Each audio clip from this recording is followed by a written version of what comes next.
पहले संदर्भ है। दुनिया आज गहरे संकट के दौर से गुजर रही है। संदर्भ पढ़ना है ना।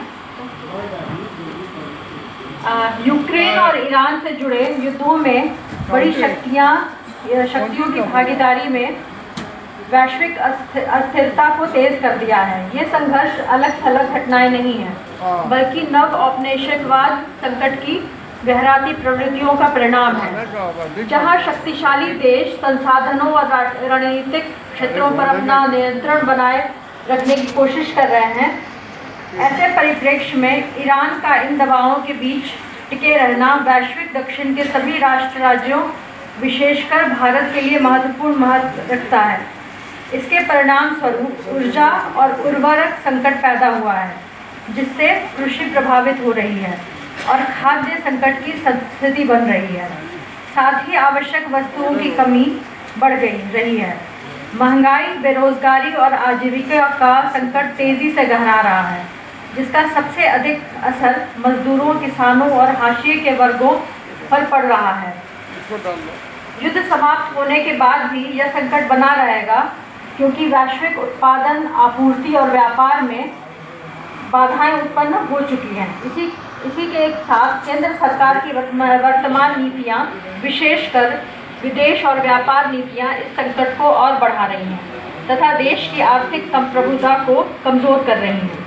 इस पूरी स्थिति का बोझ समाज के सबसे कमजोर वर्गों पर डाला जा रहा है। इस परिस्थिति में युद्ध और उसके आर्थिक प्रभावों के खिलाफ व्यापक जन जागरूकता और प्रतिरोध खड़ा करना आवश्यक है। प्रस्ताव रखा जा रहा है कि यह सम्मेलन अमेरिका इजराइल गठजोड़ द्वारा संप्रभु राष्ट्र ईरान पर किए गए अवैध और अकारण आक्रमण की कड़ी निंदा करता है, जिसने वैश्विक अस्थिरता को और उन जन पीड़ा को बढ़ाया है। सम्मेलन भारत सरकार से मांग करता है कि वह इस आक्रमण के खिलाफ स्पष्ट, स्वतंत्र और सिद्धांत आधारित रुख अपनाए तथा राष्ट्रीय संप्रभुता की रक्षा हो।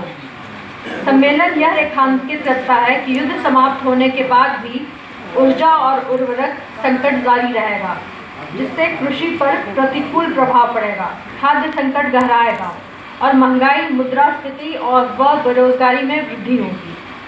सम्मेलन यह संकल्प लेता है कि देश भर में अभियान चलाकर जनता को जागरूक किया जाएगा कि केंद्र सरकार की वर्तमान नीतियों, विशेषकर विदेश और व्यापार नीतियां कैसे इस संकट को बढ़ा रही हैं और देश की आर्थिक संप्रभुता को कमजोर कर रही हैं। रोजगार और सामाजिक अधिकार अभियान इस मुद्दे को अपने व्यापक आंदोलन का अभिन्न हिस्सा बनाएगा, जो युद्ध, आर्थिक संकट और मजदूरों, किसानों तथा हाशिए के वर्गों के अधिकारों को जोड़ता है। धन्यवाद।